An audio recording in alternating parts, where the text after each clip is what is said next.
Það er gaman að sjá að hér hafa ykkur gefið sér tíma til þess að hlusta á erindið það hvernig krónan getur verið betri gjaldmiðill. Ég vissum að það verið freistandi að fara í sundi í staðinn. En þetta virkilega brýnt málefni og það sem ég ætlaði hérna byrja að gera rétt aðeins að kynna mig. Ég veit ekki hvort þið þekki mig, ég heiti Frosti Sigurjónsson.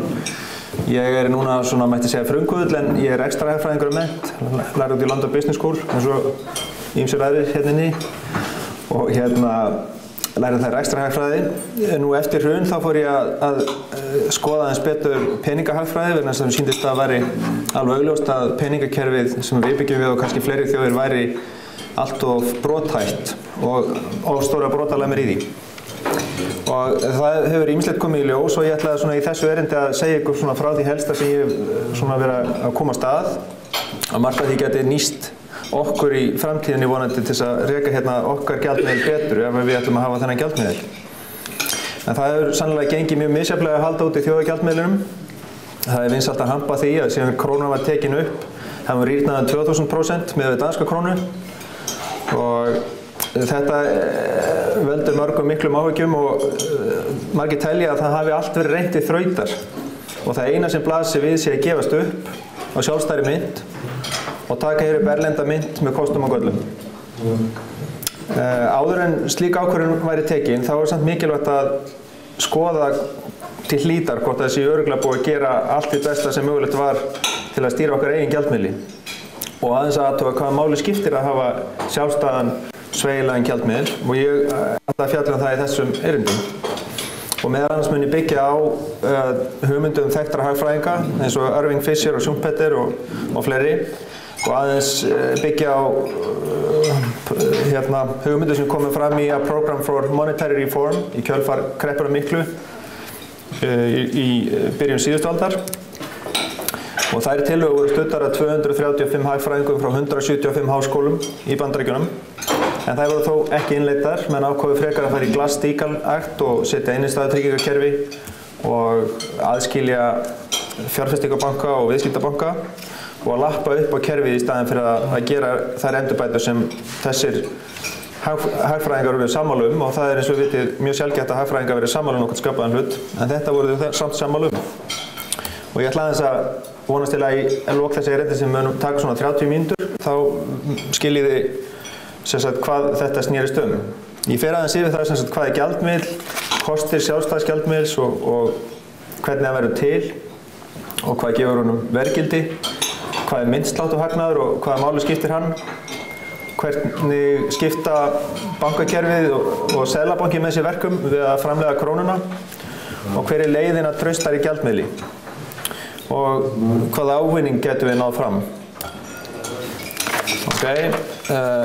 Hvað er gjaldmiðill? Þetta er náttúrulega, við teljum okkur öll vita þetta og ég fer hrætt yfir það, eining sem notuð sem greiðslumiðill í viðskiptum með vörur og þjónustu, svo við þurfum ekki að nota vörur sem greiðslumiðill. Og það er svona eining sem er hagkvæmt að nota í bókhaldi, gott að reikna með hvað skulda ég og hvað ég inni hjá öðrum og hver eru tekjur mínir og gjöld. Og menn líta líka á gjaldmiðil sem mikilvægan eiginleika þess að setja geymt kaupmátt, þannig að geti geymt verðmæti á meðan ég í staðinn fyrir að geyma þig í vörum eða öðrum eignum. Og formið á þessum gjaldmiðlum okkar eru seðlar, mynt og líka lausar innistæður sem mætti kalla rafkrónur. Lögeyrir, það er hugtak sem er ágætt að þekkja líka að það er sá gjaldmiðill sem ríkið ákveður að greiða skuli skatta með. Og krónan er náttúrulega lögeyrir Íslands.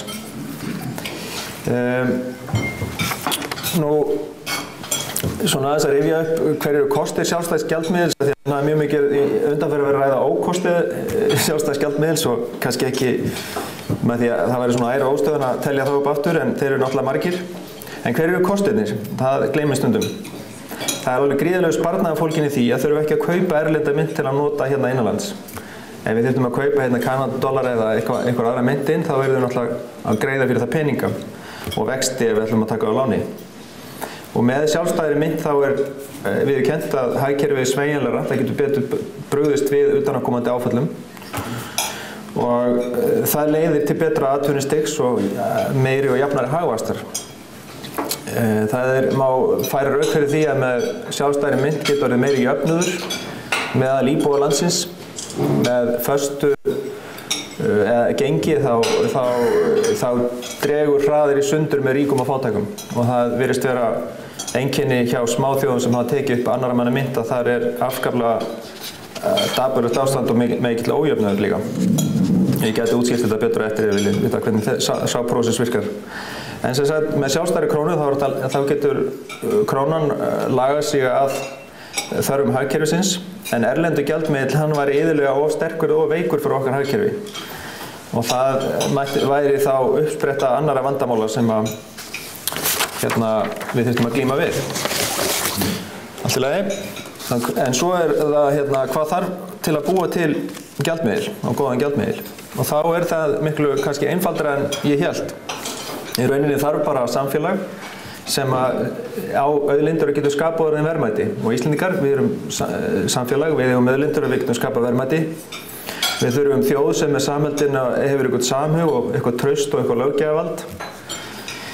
Og stjórnvöld sem innheimta skatt til sameiginlegra verkefna. Þetta eru svona þau atriði sem þurfa að vera fyrir hendi. Og svo þarf að setja í umferðhæfilegt magn af gjaldmiðlinum og ákveða að með honum skuli greiða skatta, hann skuli vera lögarir. Og það er að setja lög við peningasfölsun svo að fari gjaldari að búi til peninga og þynna át peningana.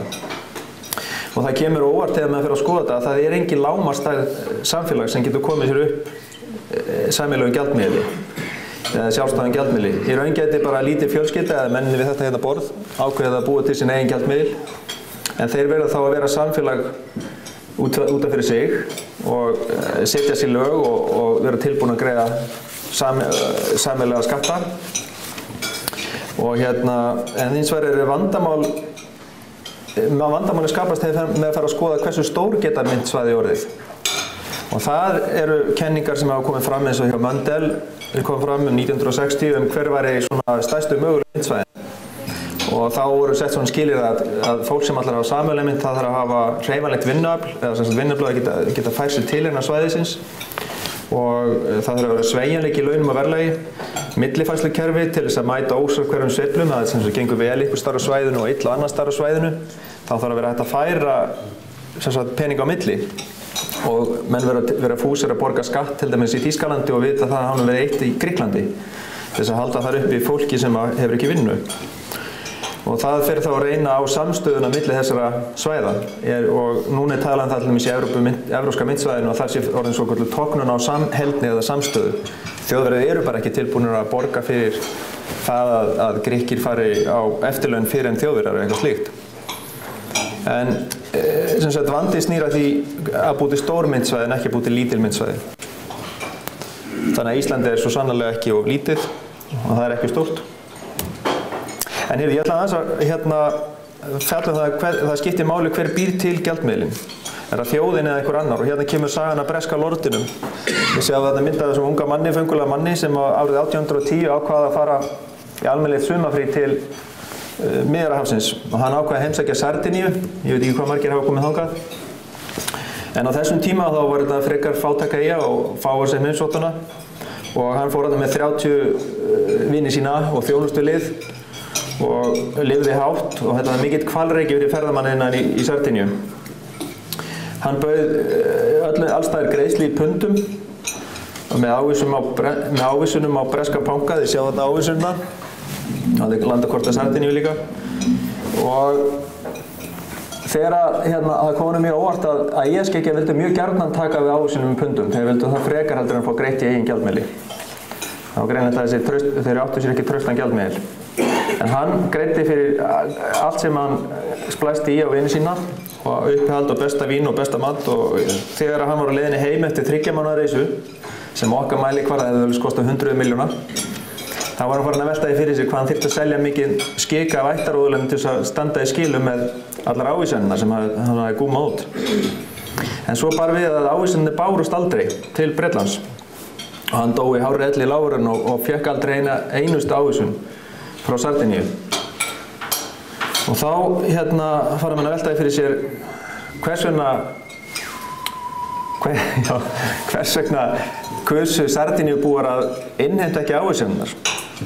Og það kom í ljós að þeir eru bara notað sem gjaldmiðil. Þeir bara héldu áfram að skiptast á þessum ávísunum og á vöru og þjónustu.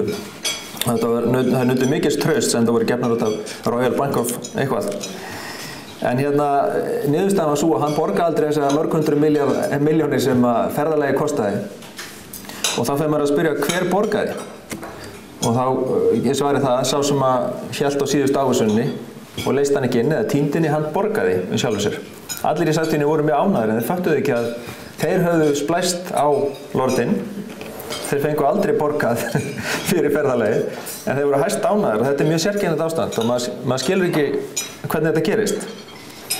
En þessi hagnaður sem að lordinn fékk að njóta þarna er kallaður myntsláttuhagnaður og það kemur í ljós að þeir sem fá að búa til gjaldmiðil fyrir aðra, þeir ferðast á fyrsta farimi og þeir ferðast algjörlega frítt. Og það er mjög mikilvægt að átta sig á því. Hérna á Íslandi er það Seðlabanki sem býr til íslensku krónuna og það er engin erlendur lágvörður. Og myntsláttuhagnaður, hann rennur í ríkissjóð til sameiginlegra verkefna okkar. Það er kannski verkefni sem við erum ekki öll sammála en það er betra að það renni í eitthvað annað. En seðlar og mynt eru bara brot af peningamagninu og það fjallar næsta glæra. Það er útbreidd skoðun að megnið af peningunum verði til með þessum hætti að þeim sé prentaðir í svona prentvélum og svo setur Seðlabankinn hitt í umferð. En það rétta er að þetta er ekki nema 4% af peningamagninu sem við notum til þess að eiga viðskipti og greiða fyrir vörur og þjónustu. 96% af gjaldmiðlunum er rafkrónur. Lausar innistæður á bankareiningunum og Seðlabankinn býr þar ekki til. En hérna kemur stutt saga því hvernig þær verða til og hver hagnast á því verkefni. Og það er sagan af glerkúlunum. Og þessi saga gerist líka í fortíðinni. Hún gerist í Konungsríki þar sem að íbúarnir þekktu ekki gjaldmiðil og höfðu ekki búið til sín eigin gjaldmiðil. Og þið sjá þarna aðal gjaldmiðilinn var geitur sem voru teymdar á milli og kóngurinn sá náttúrulega löggæslu og verja ríkið en þarna voru járnsmiðir, bakarar og bændur og allt sem þurfti. Þetta er mjög óhentugt fyrirkomulag og sérstaklega fyrir kónginn sem þurfti að fá skattana greidda í geitum og járni og brauðum sem geymdust illa. En þá dró til tíðinda að það kom snjallur maður sem bar þarna garði og hann baði viðtal við kónginn og sagðist hafa frábæra lausn á vanda konungsríkisins. Og kóngurinn og allir ríkinu, þeir getur keypt hvað sem vildu fyrir glerkúlur og aðeins 2 skilyrði. Þetta er náttúrulega miklu hagkvæmara að bera glerkúlur á sig heldur en geitur. Og það voru bara 2 skilyrði. Það er að setja lögum að allir þegnar skyldu greiða skatt á skuldir með glerkúlum. Þær yrðu lögir í ríkisins. Og snjallimaðurinn myndi í öðru lagi fá það hlutverk að lána öllum þegnum ríkisins eins margar glerkúlur og þeir þyrftu gegn hóflegum vöxtum sem að sjálfsögðu mátti greiða í glerkúlum. Kóngurinn klappaði hrifningu í þessari hugmynd og samþykkti skilyrðin og þetta gekk allt eftir. Snjallimaðurinn fór að lána öllum glerkúlur eins og þeir þurftu og viðskipti bara tóku kipp, efnahagslífið bara fór á mikinn skrið og allir voru mjög ánægðir en ekki síst snjallimaðurinn sem varð mjög ríkur af vöxtunum og fljótlega ríkari en sjálfur kóngurinn. Og það var alveg sama hvað þegnarnir hömuðust að vinna, þeir skulduðu snjallamannum alltaf meira og meira. En þá verður maður að velta fyrir sig ef að kóngurinn hefði verið snjall. Hefði hann þá ekki bara getað sett glerkúlurnar í umferð sjálfur? Hérna eru bara nóga glerkúlur í umferð og núna bara gerum allt sem snjallimaðurinn gerði nema það að borga honum vexti. Hvernig líst ykkur á það? Þetta datt kónginum ekki í huga því að hann var svo rosalega vitlaus. Og mér finnst alveg með ólíkindum að nokkur stjórnvöld í dag myndi láta plata sig svona með þessum hætti. Sannleikurinn sá að það gera öll stjórnvöld í heiminum. Líka íslensku. Þetta sagði snjallasti bankamaður í heimi. Give me control of a nation's money and I care not who makes its law. Og þetta er alveg satt. Og niðurstaðan er svo sem maður kemst að þegar maður fer að skoða þetta og er viðurkennt til dæmis það er úr skýrslu Bank of England, Quarterly Bulletin frá 2008, fyrsti fjórðungur, volume 48, þá stendur bara þetta. Banks extend credit by simply increasing the borrowing customer's current account, which can be paid away to wherever the borrower wants the bank writing a check on itself. That is, banks extend credit by creating money. Bankar búa til peninga, ólíkt öllum öðrum fyrirtækjum, og þeir virðast hafa heimild til þess að búa til peninga. Nú geta menn gist við að segja að þeir eru ekki búið til peningar á engu, þeir eru hugsanlega að færa kaupmátt úr framtíðin inn í nútíðina. Kemur eitthvað maður með góða fjárfestingahugmynd sem getur skilað sér tekjum í framtíðinni. Sá maður skrifar undir skuldabréf og hann fær peninga í staðinn. Málið er að þessi peningar eru búin til úr engu. Og það er mjög mikilvægt að áttum okkur á því að þeir hafa leyfi til þess að framleiða og prenta rafkrónur. Þeir gera það, við ætlum aðeins að útskýra betur hvernig það gerist. Segjum að við verum að stofna banka og það þarf svona 3 milljarðar til að stofna banka og það þarf að bíða mörg ár til þess að fá bankaleyfi og allt það. En segjum við höfum fengið bankaleyfið og við stofnum bankan og við setjum inn á eignahliðina og setjum við bara 3 milljarðar í peningum og þá er hinum eigið féð 3 milljarðar sem bara hlutabréf sem við eigum. Og þetta gengur mjög vel en okkur vantar núna einhvern lántaka til þess að lána út. Og hann kemur maður með góða viðskiptahugmynd og við segjum við hann hérna, já við skulum lána þér 3 milljarða og það er gert með því bara að við leggjum 3 milljarða inn á bankabókina hans sem er í okkar banka sem kemur þá skuldamegin og við eignumst eignamegin kröfun á hann sem er skuldabréfið, færum það til eignar skuldabréf til 10 ára eitthvað slíkt og hann er komið Innistæðina geti hann síðan nota til þess að kaupa eitthvað fyrir og allir bankar í landinu viðurkenna að þessi innistæður eru peningar.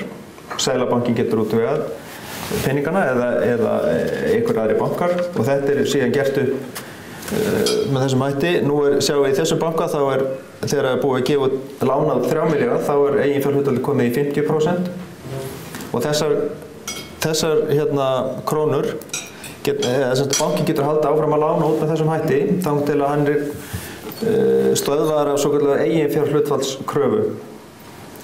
Nú er reyndar eiginfjárhlutfallskrafa sem er gerð svona samkvæmt Basel-viðmiðum er eitthvað í kringum 8% að lágmarks eiginfjár banka en fjármálaeftirlitið setur 16% kröfu en í þessum dæmi þá notum við 10% kröfu og segjum að eiginfjárskilyrðin séu 10%. Þá getur þessi nýji banki í raun og veru lána á 27 milljarða í viðbóti þess að 3 sem að hann komið inn sem hlutafé.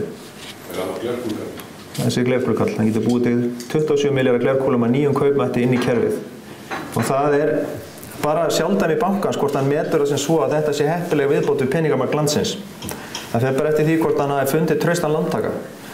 Og vandinn við þetta kerfi er að það er mjög dreifð ákvarðanatakan og það er búið að blanda saman þeirra ákvörðun hvort eigi að auka peningamagn í umferð á Íslandi eða hvort eigi að lána þessum einstaklingi. En það er vissulega frekar einföldu mynd, bankar taka líka við innlánum og ávaxta þau, lána þau út líka og það eru nokkra leiðir sem bankar fara, hérna er svona ýktasta dæmið og þið sjáum náttúrulega þegar banki er orðinn full útlánaður þá getur hann ekki beitt þessari aðferð, hann er búinn að full nýta sitt eiginfjárhlutfall, þá þarf hann að bíða eftir hagnaði næsta árs til þess að auka eigið sitt, en hann getur farið út í það að falsa eigið sitt með aðferðin sem Pétur Blöndal hefur verið að vara við. Til þess að auka eigið sitt svo hann getur lánað enn meira og búið til meira glerkúlum. Mjög mikilvægt að stöðva bankann í því. En vandinn við þetta kerfi er að það er mjög mikið freisting að ýkja eigið fé til að lána meira út. Nú, við getum séð hvaða afleiðingar það hefur að gefa bönkum þetta vald og hérna allt svona fram að árinu 1900, fram að einkavæðingu bankana sem að gerist þarna það sem að rauða merkið er á svona nokkra ára tímabili. Fram að þeim tíma voru þetta bara ríkisbankar og þeir sem stýrði þeim bönkum hafði ekki beint persónulegan hag eða voru ekki persónulegan bónusum við það að auka peningamagn í landinu. En eftir að þetta kemst í einkaeigu þetta tæki til þess að búa til rafkrónur, þá sjáum við hvað gerist. Peningamagn, þetta eru peningamagnsmælikvarðarnar M0 upp í M4. Það er sem sagt snar eykst bara leið og við einkavæðum þetta verkefni að búa til rafkrónur og setjum fólk á bónus og gróða hugtæki fyrir að tengjast þessu að búa til fleiri krónur. Og þarna svona tói sundur með hagsmunum þjóðarinnar sem er að halda peningamagninu stöðugu og hagsmunum hluthafa bankanna er að bara auka peningamagninu. Er ekki Seðlabankinn sem stjórnar því? Nei, því miður, hann hefur bara afskaplega lítil stýritæki til þess. Og hérna kem ég aðeins inn á það að þessari glæru að niðurstaðan er svo að rafkrónan er sem sagt 96% af okkar gjaldmiðli sem við kallum krónu. Segjum að það séu 1000 milljarðar í lausum innistæðum og svo eru bara einhverju 40 milljarðar sem eru í svona seðlum og mynt. En það eru einkabankarnir sem búa til rafkrónu og þeir eru í stærsta hlutverkinu við að búa til okkar gjaldmiðil. Svo má velta því fyrir sér að vaxtamunur á 1000 milljörðum í rafkrónum, þar að segja, vextinni sem að snjallimaðurinn fær, er þessi, mætti segja, vaxtamunur sem fáið af þessum 1000 milljörðum sem þeir hafa fengið að búa til. Eins og þið vitið, þá er innlán í banka í dag, laus innlán, þau eru að gefa svona 0–0,5% vexti, en á meðan útlán eru ykkur meðaltali af 8% útlánsvöxtum, myndi ég segja. Skammtíma útlán, tala ekki um yfirdráttarlán. Og segjum að bankarnir sé að ná út úr þessu svona bara 4% vaxtamun. Þá eru þeir að fá 40 milljarða á ári fyrir það eitt að búa til rafkrónuna. Nú erum við að gera okkur svona vonur það að geta fengið í veiðileyfagjöld af auðlindinni, sjávarútvegsauðlindinni 40 milljarða eitthvað veiðileyfagjöld og okkur finnst það alveg væri ótrúlega flott ef það næðist. En á hverju ári á Íslandi þá borgum við bönkunum 40–50–60 milljarða fyrir það eitt að búa til rafkrónur handa okkur. Eitthvað sem við getum gert alveg sjálf ef við verðum snjöll. Og það er bara ein lagasetning. En sem sagt, einkabankar þeir eru náttúrulega búa til eins mikið fjármagn og þeim er leyft og Seðlabanki reynir að tempra það með ákveðnum reglum og fjármálaeftirliti líka. Það eru reglur um stýrivexti, eiginhlutfallsskilyrði og síðan eru náttúrulega settir svona einhver bindiskylda í sömu löndum, hún er reyndar mjög lítil hér. Þörf á eftirliti með bönkum.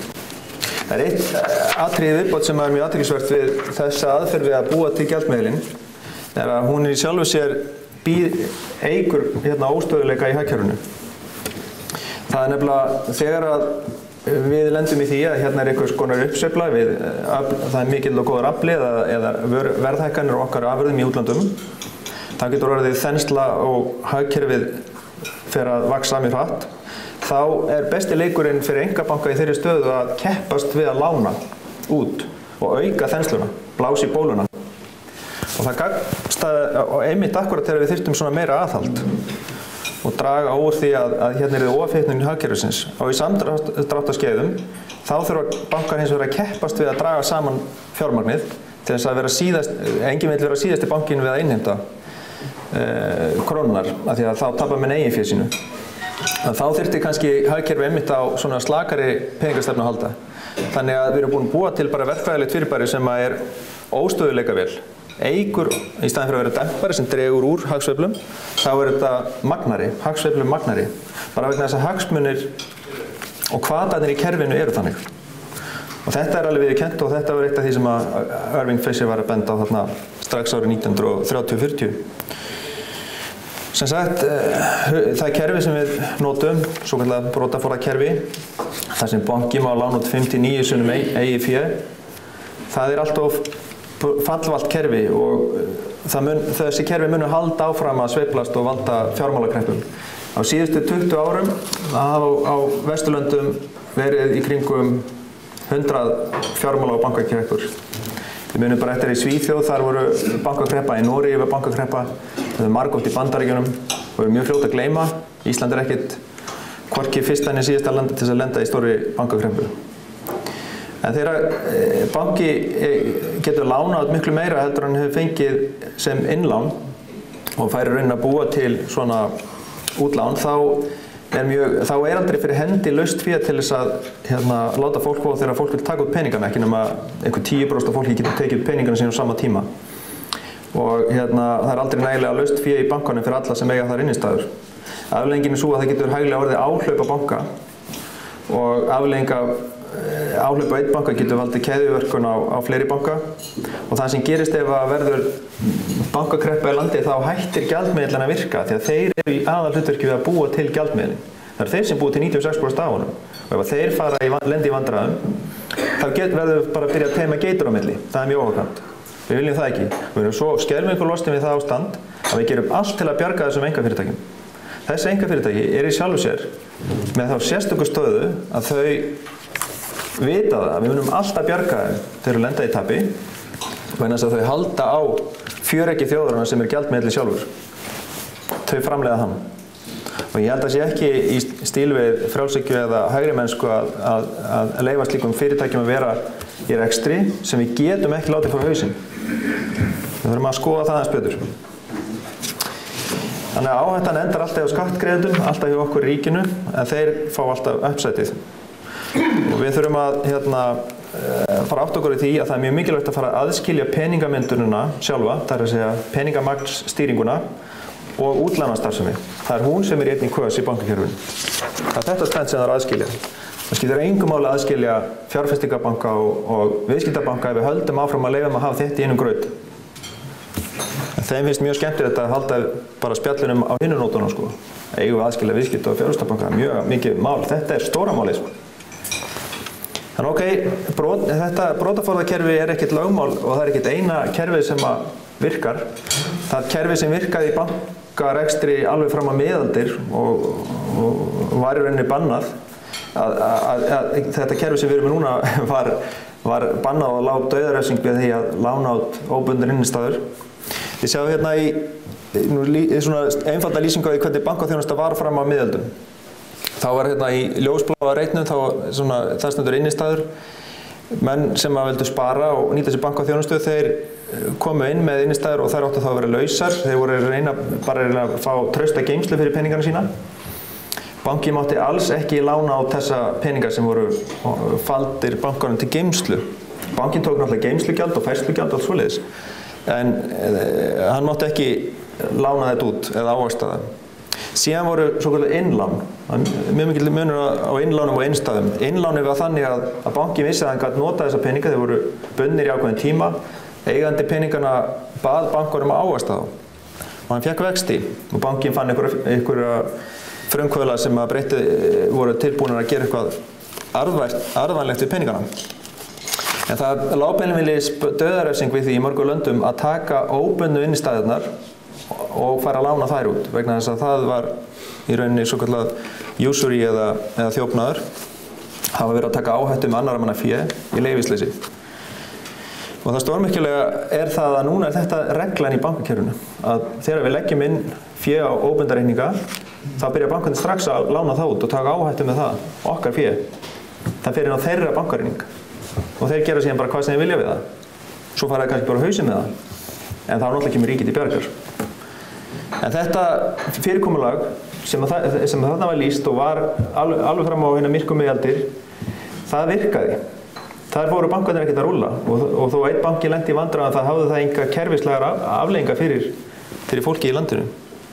Þessu kerfi var eiginlega fórnað þegar að svona kóngar sem voru konur í alls konar peningavandræði sögðu, já, heyrðu, ég hef nú sett í lögum og mér er alls ekki lána út hérna óbundar innstæður en ég ætla að breyta lögum og nú máttu lána mér þær.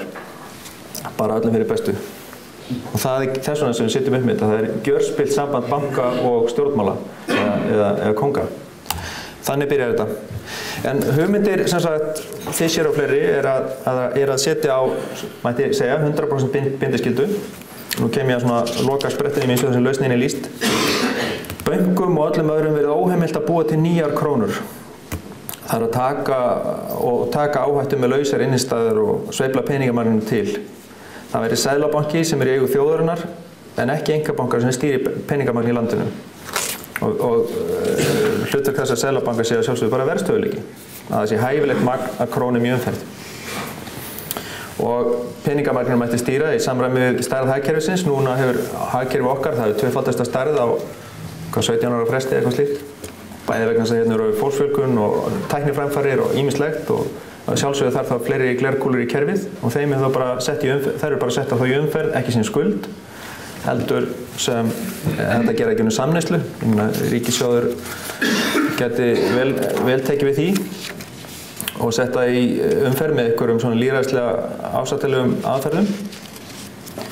Og hérna þessar lausu innistæður verið skilgreinir sem rafkrónur og þær eru ekki geymdar á efnahagsreikningi bankana heldur eru þær bara beint í seðlabankanum. Þannig að seðlabankinn gefur ekki bara út seðla og mynt, heldur líka rafkrónunar. Og hann stýrir magninu á rafkrónunum. Og við bara segjum, hagkerfið er svona stórt, við þurfum svona margar rafkrónur og ef við fjölgum og mikið þá verður hérna verðbólga. Er þetta í svipuðu kerfi eins og Svissarar að gerðu þegar þeir fóru út úr EES og settu á rammaveldunum sér bakkingi? Nei, ég held ekki. Ég held að sé engin þjóð sem er búin að gera það. Því miður. Þetta er svo óvinsæl hugmynd af bönkum að þeir hafa allir barist gegn þessu og bara þessar hugmyndir niður í fæðingu þegar það komu upp. Hvernig mælir stað hagkerfisins? Bara með venjulegum hætti. Ég með ekki út með fastmagn, einu svona ákveða fyrir að stakka bæta við góðið eða grundbúið eða Þú getur mælt, þetta með ýmsum hætti. Þú getur sagt, já, ef að verðlag að hækka eða atvinnuleysi orðið ákveðið mikið, þú getur notað alls konar mælikvarða. Það í sjálfu sér heil stúdía þetta. Það erfitt að leysa það. Erfitt vandamál. Það frekar að vera lækkar ekki. Þá vantar þeirra að segja. Já, ég kannski tek spurningar aðeins á eftir. Ég ætla að keyra aðeins í gegnum þetta og það getur verið eitthvað gefist tími til að spá í þetta betur eftir. En sem sagt, umskiptin yfir þetta kerfi eru furðulega einföld og hafa innbyggðan aðlögunartíma fyrir bankakerfið. Við erum ekki að fara að kollvarpa bankakerfinu þó við tökum að þetta verkefni að búa hérna til rafkrónur okkar og þeir sem þessi hagnaður, 20 milljarða hagnaður á ári sem þeir eru að fá út úr því, þeir fái ákveðin tíma, 7 ára aðlögunartíma, þeirri tillögu sem hér er lögð fram. En þá svo tillaga að gerða allar þessar lausu innistæður sem eru núna efnahagsreikningi bankana og eru sjálfu sér núna með njóta ríkistryggingar. Það séu bara færðar yfir á efnahagsreikning Seðlabankans. Á móti, það mætti segja þá að það sé verið aflétta kröfu af bönkunum. Innistæður okkar í þeim eru kröfur okkar þá eignast Seðlabankinn kröfu á bankana og við eigum þá kröfu á Seðlabankann. Og þeirra efnahagsreikningur er þá óbreyttur eftir. Þeir sjá áfram eignasafnið sem stendur á móti, útlánasafnið sem eru 1000 milljarðar eitthvað slíkt og það innheimtist kannski okkur 7 árum og þeir greiða þá jafnóðum niður kröfu sína til Seðlabankans, skuld sína við Seðlabankann. Og þegar þetta útlánasafn er að minnkar, þá minnkar í sjálfu sér þeirra minnsláttu hagnaðar ár frá ári. En þeir verða þá bara að lifa á því að taka við innistæðum og ávaxta sparnað. Ég meina það er náttúrulega það sem við heldum við varum alltaf að gera hvað sem er. Það er bara fínt að þeir einbeita sig bara betur að því. En það er ekki alveg sagt okkur það mun ekki þurfa og þeir mun ekki geta haft eins mikið starfsfólki í vinnu. Það mun þurfa að fækka starfsfólki helming. Það er mjög erfitt að draga niður og skera niður stærð bankakerfisins hérna á Íslandi sem er alveg gjörsamlega ofvaxið og er með 3% öllu vinnuafli í landinu. Það er ekki hægt að meðan hagnaðurinn er 60 milljarðar á ári. Ef þú ætlar að segja 40 manns í fyrirtæki sem er með 20 milljarðar í hagnað þá bara hleyja þeir. Það getur það ekki. Þannig að það er mjög mikilvægt að taka af þeim þennan ofsagróða og menn hafa líka reynda sagt að já, býtu ef þetta er svo mikill ofsagróði þá okkur rennur hann ekki til viðskiptavinnanna. Það er vegna þess að það er ekki fullkomin samkeppni á milli bankana. Það er fákeppni, þetta er eiginlega cozy club, en leið og þú færð heimild til að stofna banka og ert búin að koma í gang, þá kíkir þú bara vaxtatöflu keppinautanna og bara ert bara, já þetta er fínt. Ég nota þetta. Og svo eru líka, eins og við vitið, menn skipta og það er mjög erfitt fyrir einstaklinga að skipta banka. Það er sagt að menn skipti auðveldar maka heldur banka. Sérstaklega út frá skulda bankanum mjög mikið. Þannig að þess vegna er ekki fullkomin samkeppni í bankageiranum og þeir geta hesthúsað öllum gróðanum af því að gefa út krónur. Jæja, ok, en sem sagt þetta er svona hugmyndin, þessar hugmyndir þeirra fólu sér innbyrna aðlögunartíma og Seðlabankinn hann setur síðan smátt og smátt auki fé umferð og passar að verðlag haldist stöðugt. Og með slíku kerfi þá er Seðlabankinn rauninni komið með afskaplega öflugt tæki til þess að stýra verðlagi. Eins og ég vil lenda í því að glærusjói sé stopp. En hann sér þá að gefa dragkrónunar, hann gera það án vaxta, menn náttúrulega fá enga vexti heldur á rafkrónur og þessi peningastofnun sem væri óháð ríkisvaldinu myndi sjá að ákveða peningamagn í umferð. Og það mætti segja að það væri hægt að setja upp einhvers konar peningamagnsnefnd sem væri óháð framkvæmdarvaldinu, ábyrg gagnvart löggjafanum og það væri gagnsæi í hennar ákvörðun líkt og hugmyndi með stýrivaxtanefnd. En það er mjög mikilvægt að aðskilja valdið til að auka peningamagn í landinu frá ákvörðunum það hvernig skuli verja peningamagninu. Það er ekki gott að ríkissjóður hafi heimild til þess að ákveða aukningu peningamagns og síðan fer bara einhverja framkvæmdir að bora hólur í hinn á þessi fjöll. Gera eitthvað til að skemmta sínum kjósendum. En þess að helsti ávinningurinn af þessum breytingum sem hafa verið kynntar er stöðugur og skilvirkara bankakerfi, miklu stöðugri gjaldmiðill heldur en nokkuð kynnst.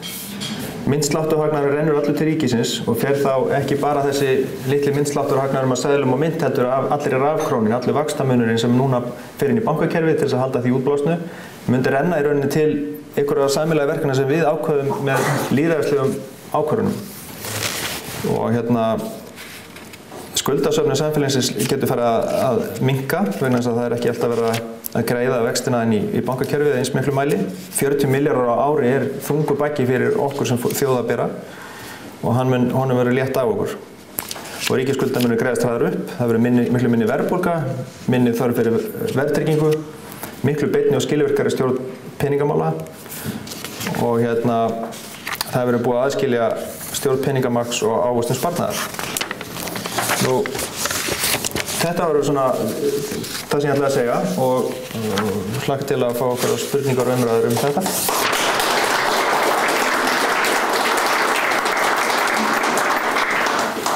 En spurning hana. Ítti við þér og Byrgóttinni. Ég að spáði þetta dæmi svo tóksta sem að banki gefur út rafkrónur. Já. Það stoppaglæri sem að sýndi það. Ég skil ekki hvað, já, það eitthvað stoppglæri, ég ætla að reyna að rebúta bara. Allavega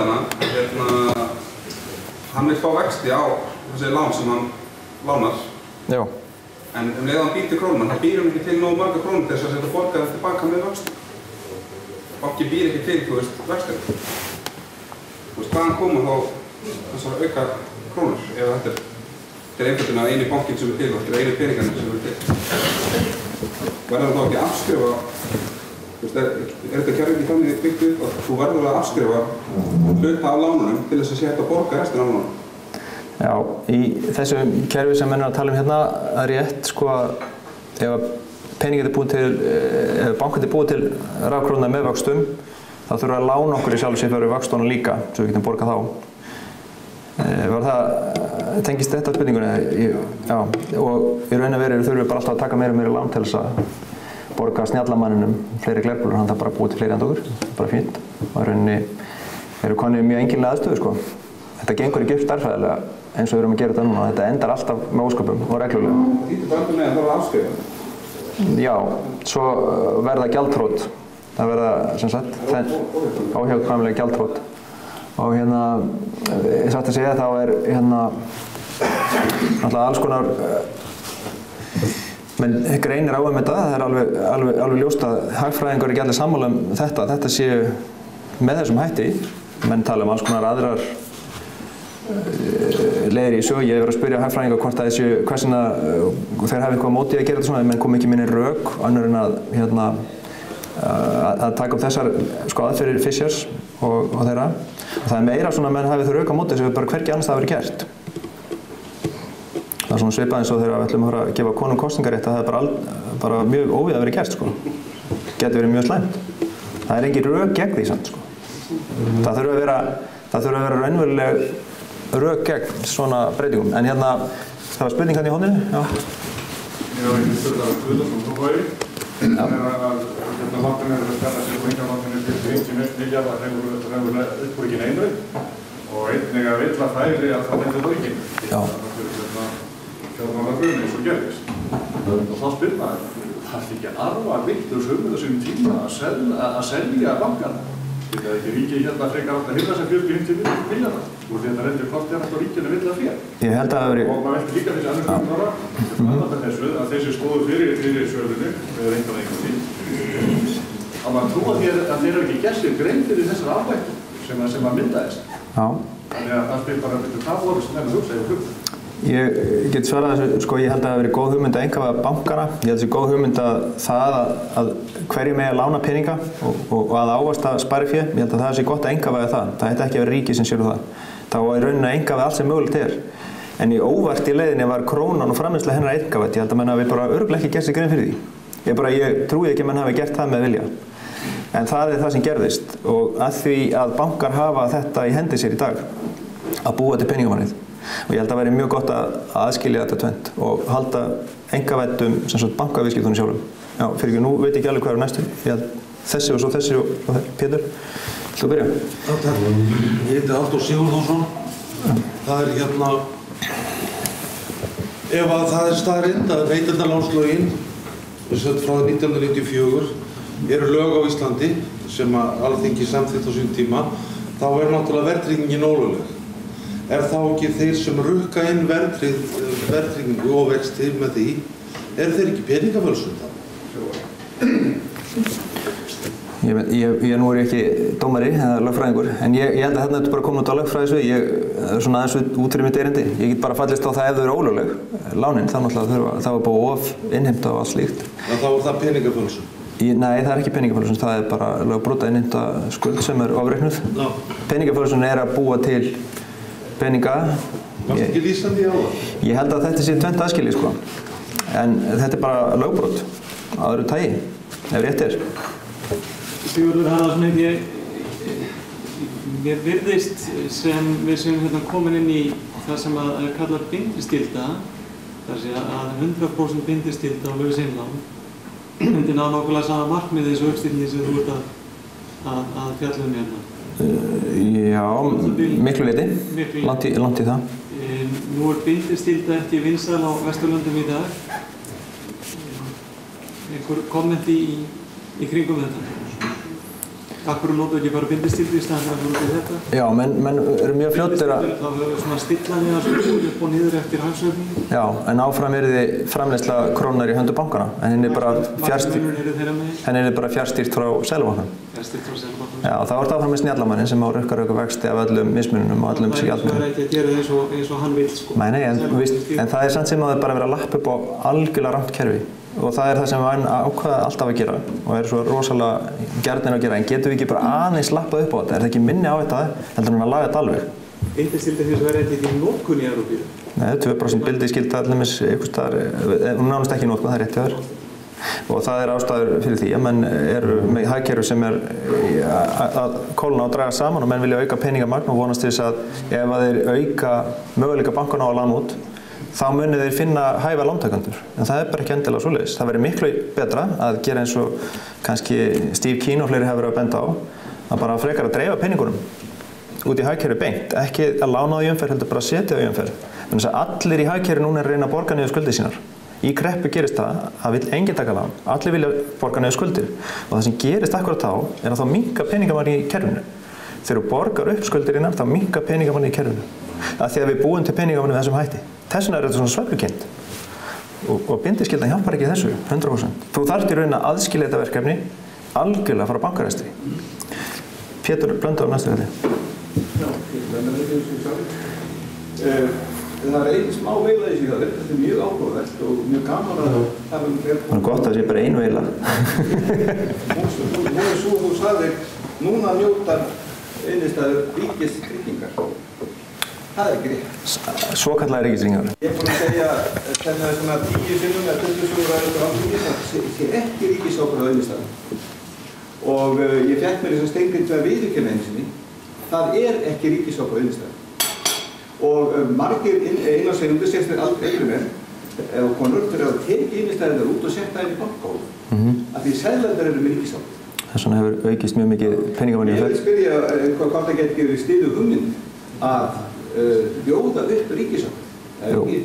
Að ríkið myndi segja, hér eru 300 milljarðar sem við sitt bara í fjárlög, sem er ríkisábyrgð, sem við ætlum að bjóða út til bönkum sem vilja borga fyrir.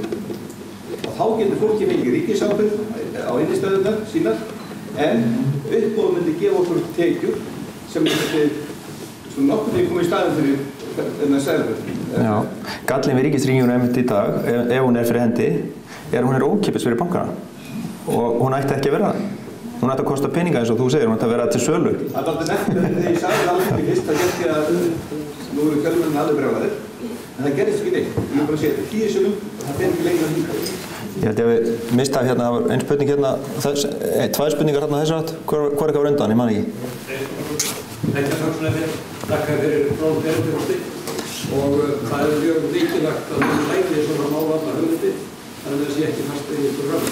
En spurningarna, þú hefur verið haldið þessi erindi í Óskubittur og Kaffisóttin, þannig að þetta var reyna svolítið umræðina og ég mann rétt byggjumherndið sem sagði það á sínum tíma hefur sagt að hagfræðingar að vera allt sammála með eitthvað sem svona.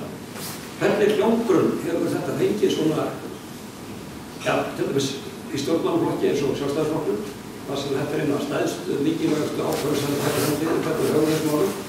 Í öðru lagi þá nefndarinn núna vegum Seðlabankans hvernig eigi að stýra sig út úr þessi 10 gjaldmiðla málum og stjórna peningamála. Og í þriðja lagi þá, sem við ekki nefna, þá var Seðlabankan með þessu nefnd sendi bréf fyrir nokkur dögum á Ólafi Margeirssyni.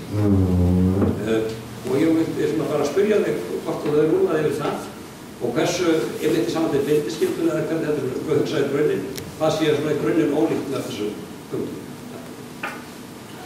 Ok, ég byrja á Ólafi, ég ekki búinn að skoða bréfið hans. Ég ekki búinn að sjá hvað kemur út úr þessum nefndum hjá Seðlabankanum. Viðtökurnar við erindinu sem ég búinn að halda í fjármálafyrirtækjum allmörgum. Ég búinn að halda sem sagt til að tekið þetta með hagfræðingum. Ég tala í ýmsum flokkum, náttúrulega Framsókn, Samstöðu, Sjálfstæðisflokki, Kópavogi og víðar og svona að menn sko eru mjög margir farnir að skilja þetta. Sumum finnst þetta mjög ótrúlegt að þetta sé svona að bankarnir séu í raun og veru að framleiða gjaldmiðilinn og ég hef ekki ennþá fengið sko rök gegn þessu sem mér finnst sko þegar ég er búinn að útskýra hvernig þetta virkar að þau standi eftir. Það er allir bara nú, já eða það. En samt gerist ekkert. Mér finnst það svolítið einkennilegt. Maður eru að meðtaka að þetta sé svona og svo eru menn svona að velta fyrir sér en eigum þú að gera eitthvað, eigum þú að þóra því. Ef Íslendingar ríða vaðið. Og hérna var svona skrýtnir hluti gerst á Íslandi. Gæti að verið að við erum fyrst til þess að fara þeim ráðum sem að menn ákvaða að fara ekki að í Bandaríkjunum. Kjölfar stóru kreppunar. Ég held að þetta sé eitthvað sem við ættum að skoða mikilli alvöru og þetta er ekki hægri vinstri mál. Það eru allir flokkar geta verið sammála að þetta sé bara þjóðhagslega hagkvæmt. Eitt af hagkvæmasta sem getur gert. En það var önnur spurning þarna hliðina. Já, takk fyrir. Mikilvægt í svona erindum að menn þori að segja skoðun sína og koma fram með nýjar hugmyndir og það er virkilega virðingarvert vegna þess að þannig þroskast það. Annars standur bara frosinu í fortíðinni. Það er mjög hægt. Þannig að því veitum til þetta mjög flott framtak. Varðandi hins vegar kerfið sem við ætlum að minnast á, þá er kannski 2-3 atriði sem maður að spyrja. Þetta er kannski kerfið sem átti betur heima á miðöldum, þetta í alþjóðlegum fjármálaspurningum sem hún Eitt af því er þetta bindiskylda. Og bindiskylda er eitt annað en risavaxin fjármálahöfn, og ef svona kerfi væri komið á, þá erum menn greinilega komnir út af EES-svæðinu. Þú var ekki lengur með frjálsa fjármálsfólk. Þannig að það veit út af þessu myndi setja atvinnulífið og lánamarkaðinn í bara að hefja það. Menn fengi eftir lánveitingar frá erlendum bönkum í svona kerfi. Það kom inn á þetta, en eins og ég segi upp að það er mjög mikilvægt að fá og þroska umræðuna frá öllum vítum og hliðum til sem ekki til að fást. Og greint vandan hérna og þannig komist að niðurstöðum með hvað er hugsanlega mikilvægt að gera í framtíðinni. Það er svona stóra mál. Má ég aðeins koma inn á bindiskilduna? Ég held að getur hugsanlega einhver smá misskilningur varðandi þetta. Ég held að sé ekki hægt að líka við gjaldeyrishöft eða höft að banki sem tekur við sparifé, að hann inn á einstæðureikning sem að vera laus, að hann sé meinað að lána það fé út og hann sé bara leyft að lána út það sem lagt er inn á bundna reikninga. Þetta er ekki fjármagnshöft, þetta er eitthvað allt annað og dregur ekkert úr möguleikum okkar til að eiga erlend viðskipti og við þurfum ekki að áhyggjur af þessu. Ég er búinn að skoða þannig vinkil mjög vel og ég held að við þurfum ekki heldur að ganga út af evrópska efnahagssvæðinu í raun og veru. Þetta er ekki spurning um það. Einangra kerfi í höftum? Nei, alls ekki. En náttúrulega við erum núna með höft og þetta er ekki lausnin á þeim höftum. Það er allt annað erindi. En núna erum við bara að fjalla þetta, hvernig við getum rekið okkur krónu betur til framtíðar. Hérna var ein spurning og svo hérna. Já, ekki svo vel.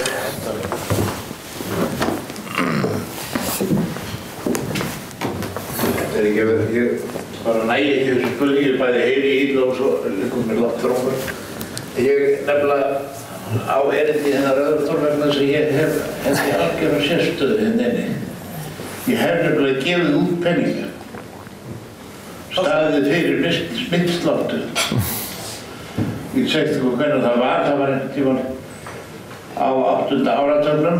Þá var hér gríðarleg verðbólga, fór í 100% stundum og þá kom maðurinn í Steypustöð þar sem við vorum frændur með fullur koparta pening. Hún segir, hér peningar, ég ætla að steypa næsta ár. Ætla að láta mig hafa andverið þessari tösku í steypu næsta ár. Já, við áttum engar, það var ekkert eitt í fyrirtækinu, það var bara einn. Stærsti hluturinn var Sveinn okkur B. Valfells, sem allir var þó ríkasti maður landsins og formaður bankar á Iðnaðarbankans og allir vissu að hann myndi ekki láta Steypustöðina frá hausinn, hún var líka orðið 30 ára gömul. Og við sláum til, fórum og beittir í Ísland og keyptum okkur steypubíl, nýja. Og síðan bara kom bifröð, fólk með kofort í höndunum og vildi endilega fá kvittanir hjá okkur. Það var þeir fengu ekkert bara kvittum, 100 rúmmetrar steypu til afhendingar þegar þú vilt. Og við hefðum varla við að gefa út svona kvittanir og það flaut allt í penning og við keyptum til 10 steypubíla. Og svo fórum við að verða hræddir og segja, heyrðu, þetta sé í lagi. Það var alveg sko þvílík rönn á okkur að láta okkur fá Norðdali sem við köllum í skiptum fyrir steypubíla. Það var miklu betri, eftir svo betri. Og síðan árið eftir, ég man nú ekki, það kom ekki allt inn að þessu, alveg saman sem Frosti segir, það kom ekki allar þessar kvittanir inn. Við saman sumarlandri. Næst ár hringdi einhver sýslumaður út á landi og sagði þessi, það er með svo náður sem þetta, og hvort það ekki sendi einhver út á ríkisins, þetta til þess að innhenda í alveg það stendur á seðlinum hvað er þetta. Og þannig var þetta. Af hverju gátum við þetta? Af því við hefðum traust. Af hverju getur banki boðið upp á rafkrónur? Af því hann hefur traust. Ef hann hefur ekki traust, þá þýðir ekkert. Það geta í raun og veru traust fyrirtæki gefið út sína eigin mynd sem er betri heldur en þessi mynd okkar ef hún er tryggð í raunverulega verðmæti. Hvað er raunverulegt verðmæti? Það er steypan, steinsteypan, hún hefur alltaf verið það. Og það má vera fiskur eða eitthvað svolítið. Fiskur náttúrulega er eitthvað eins og geitin svolítið óþjóðla, en steinsteypan hún stendur alla dagar stöðvarsterk. Ég ætla bara að skjóta þessari sögu inn. Það er ekkert svo merkilegt að gefa út peninga.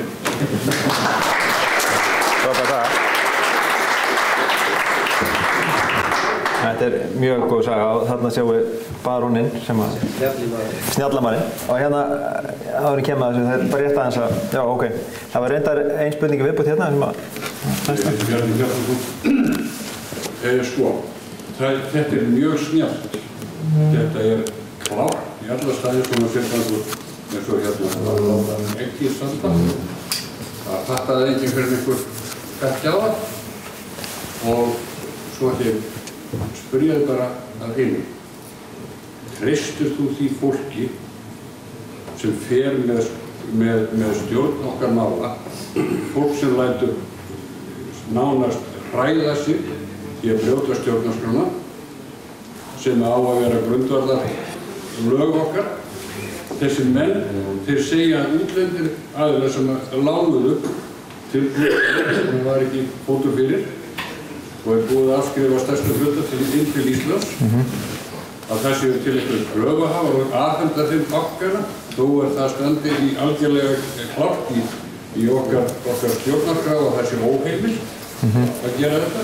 Þetta heldur áfram og svo er verið að presentera einhverja einkabanka sem eru löngu komnir í raunverulega vörslu þjóðarinnar. Treystir þú þessu fólki? Þurfum við ekki svona kerfið svo svissararnir þar sem við svona þjóðunni getur sagt þegar við ætlum að taka afstöðu til þessa beint. Takk fyrir. Takk. Þetta er svona stóra spurningar hvort að ég treysti þessu fólki sem stýr landið núna. Ég er ekki viss að það rúmist í þessu stutta erindi en vissulega þá er Hann sagði það að grundvöllurinn er traust. Grundvöllurinn að einmitt því að geta ekki mynt er traust og hérna eitt af því sem gefur krónunni í verðgildi sem að koma aðeins inn á er traust þess að það verði ekki prentað of mikið af henni og ekki ótæpilega mikið þannig að hún missi verðgildi sitt sem reynda var að gerast þarna þegar þú gast búið til steypuávísanirnar og líka það sé trausta á auðlindum landsins og hérna sé fólk sem geti búið til verðmæti úr auðlindunum og þetta fólk sé tilbúið að greiða skatta og þessi skatta verði greiddir í þessari mynt. Þá vita allir alltaf sem fá slíka mynt í hendur að þeir geta greitt skattana sína með því. Allir greiða skatta og það þetta sem gefur myntinni verðgildi. Það þarf ekki endilega að vera ávísun á steypu, gull eða eitthvað vöru af því allir þurfa að greiða skatta sem búi í samfélagi sem með samneyslu. Þetta lykillinn að því að sé verðmæti í myntinni. Síðan hinn lykillinn þar að verða ekki ótaplega mikið af þessum glerkúlum í umferð. Það vandinn. Og þegar við höfum núna falið einkafyrirtækjum að ákveða magn glerkúluna eftir því hvað þeir finna marga einstaklingar sem eru tilbúin að taka lán, þá komið óstjórnlegt kerfi og líka þegar við erum búin að beinlínis að gera það hagsmunum bankana að búa til sem mest af glerkúlum. Skiljiði. Þetta þarf að aðskilja, þetta tvennt. Þá verður þetta ekkert mál. Þetta ekkert flókið. En þetta alveg óstjórnlega vonlaust eins og það núna. Það nú mikilvægt. Það var eitthvað spurningi viðbót, það var ekki enn einn sem ég var að missa. Já, þessi. Já. Og svo þessi. Þetta var sniðug saga með steypuna, en hún mjög svo rökrétt. Þeir hafa álagning á steypuna og þar af leiðandi hafa þeir hagnaðinn, þeir taka kannski hagnaði fyrir, en þeir ná að standa við sitt vegna þess. Bankakerfið, það gengur ekki á þess að sé framleiðslu í landinu. Og hvað lágmarkið af framleiðslu í landinu með veltu banka til þess að það gangi upp? Og ekki, ef það ætti að taka upp annan gjaldmiðil, þyrfti ekki auka framleiðslu hér í landi eitthvað milli 30–40% og haldi því innan 10 ár til þess að það ættum einhvern möguleika á því fjárhagslega? Ég get eiginlega bara varla svarað því, sko. Ég held að svona oft sem að ég hef bara játa að ég veit ekki svörin, sko. Ég veit ekki svörin við þessum spurningum. Ég vonast að ég veit svörin við þessari. Prófum, fyrirgjöf. Já, þú næst. Það var býtt fyrirstu, eitthvað heyrði þessar hugmyndir, en umræðan snýst aðalega núna ef að halda krónunni eða fara yfir eitthvað aðra. Þá annarkvæmt einhliða og tökum þessu miðslátt hagnaði eða þá fá að hluta í þessu þá höldum við miðslátt hagnaðinum nema við fáum náttúrulega sjálf ekki hvað og þetta náttúrulega verður að vera íslenska myndin áfram. En það sem ég spyr mig hef ekki skilið þess að þú byrjar á að krónan hefur rýrnað 1000-falt eða eitthvað á döðstofnum. 2000-falt. Að skilda önnur lögmál hérna á Íslandi? Þau eru nú mjög svipuð í Bandaríkjunum. Bandaríkjadólar er búin að rýrna 90% frá 1913. Ég er ekki viss að allir dæmi þá mynd úr leik samt. Já, það alltaf lægi, ef allir aðrir rýrna jafn mikið. Já, við nýrýttum bara svo hratt. En sko málið það að spurningin það hvort að við tökum upp aðra myndir er mjög góð og ég hef nú verið frekar, mér finnst að við fara svolítið bratt í það sko, hafandi allar svo kosti við að hafa sjálfstæðamynd og hafandi ekki látið á það reyna að gera það eins vel og mögulegt er. Það var snemmt að taka upp aðra mynd, en það eiginlega ekki aftur tekið. Það mjög erfitt að taka það tilbaka. Það voru allar okkar skuldir orðnar erlendaskuldir. Það mjög erfitt að vinda ofan að þeirri ákvörðun. Svo við klárum það að þó að gjaldið hefði rýrnað svona, menta á, þá eru náttúrulega ekki svona miklu verð settur heldur en aðeinir.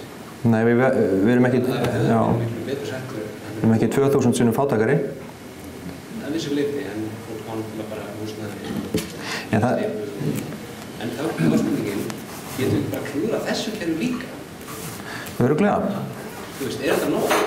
Það er örugglega hægt að klúra þessu kerfi líka. Með betra kerfi en allir í heiminum, klúra þetta? Jú, þetta er náttúrulega alveg möguleiki. Ég er alveg viss að þetta klúra þessu, en það er kannski mest að klúra að reyna ekki einu sinni. Þá er búið að klúra örugglega. En núna erum við í klúri. Það sem við erum að stinga upp á, hérna er betra kerfi, en eigum við ekki gera það því að við gætum klúra því og komist í þessu stöðu sem við erum í núna. Ég held að það sé þess verið að skoða þetta mjög náið. Við vitum ekki, það þarf að verða miklu meiri umræða um þetta. Ráðstefna, hagfræðingar, ekki bara einhverjir einstaklingar að halda erindi hér og þar bæinn, heldur þarf þetta að fara miklu meira á stað þessu umræðu og ég held að hún er bara rétt að byrja. Þetta ekki tekið marga mánuði eða jafnvel ára að komast í botns í þessu. Á meðan reynum við að leysa úr okkur höftum og allt slíkt, en ég held að við þurfum að virkilega núna fara að skoða hvernig við ætlum að stýra þessum gjaldmiðli betur. Því ég held að við sitjum uppi með það, sko. Ég í ykkur. Síðan var ein spurning þarna. Tökum kannski hann á milli. Jókum að þetta ég takk fyrir góða fyrir þetta punkta. Ég alltaf fyrir mér ef við fæðatálega það var öllum stærðslega. Hvort að við værum ekki svolítið á skjön við aðra þjóðir, þú segir, þetta er alltaf vissast af börnum. Og við ræðum þessum harnaðin af Íslandsfjörnum, 40 miljardur ári, þá einhver aðeins fæstum að gangi okkar, taka okkar á fyrirmynd og okkar, þeimurinn, sægir, þetta gerast, vestræn ríkjum. Værum við ekki svolítið að taka slag við penningöflin, eitthvað þú þess? Hvað væri staðan okkar ef það ekki myndi að skrifa?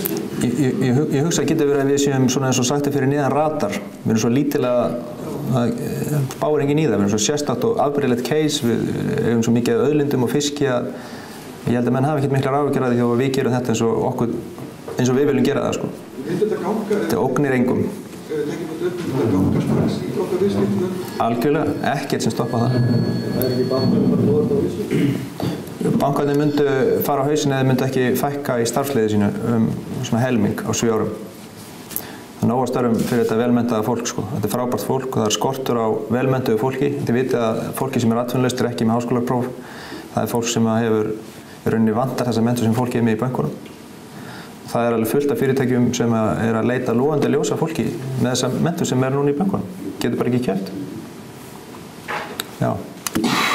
Nú að spyrja, hvaða málið þessi meint skipti okkur yfirleitt er að við erum stöðugt að eyða meiru en við öfnum. Ríkisvaldið, allt sveitarfélagið, allt þjóðfélagið eyðir miklu meira en hún skapar. Slæðir til ángriði og heldur gengi. Ef að þetta hættir ekki, hverju breytir, það ekki bara setja okkur fyrir vegg og fara á hausinn? Þetta kerfi sjálfsögur ekki lausn á óráðsíu eða slíku. Það er bara annað verkefni, en þetta er lausn á þessu verkefni að aðskilja stjórn peningamagnsins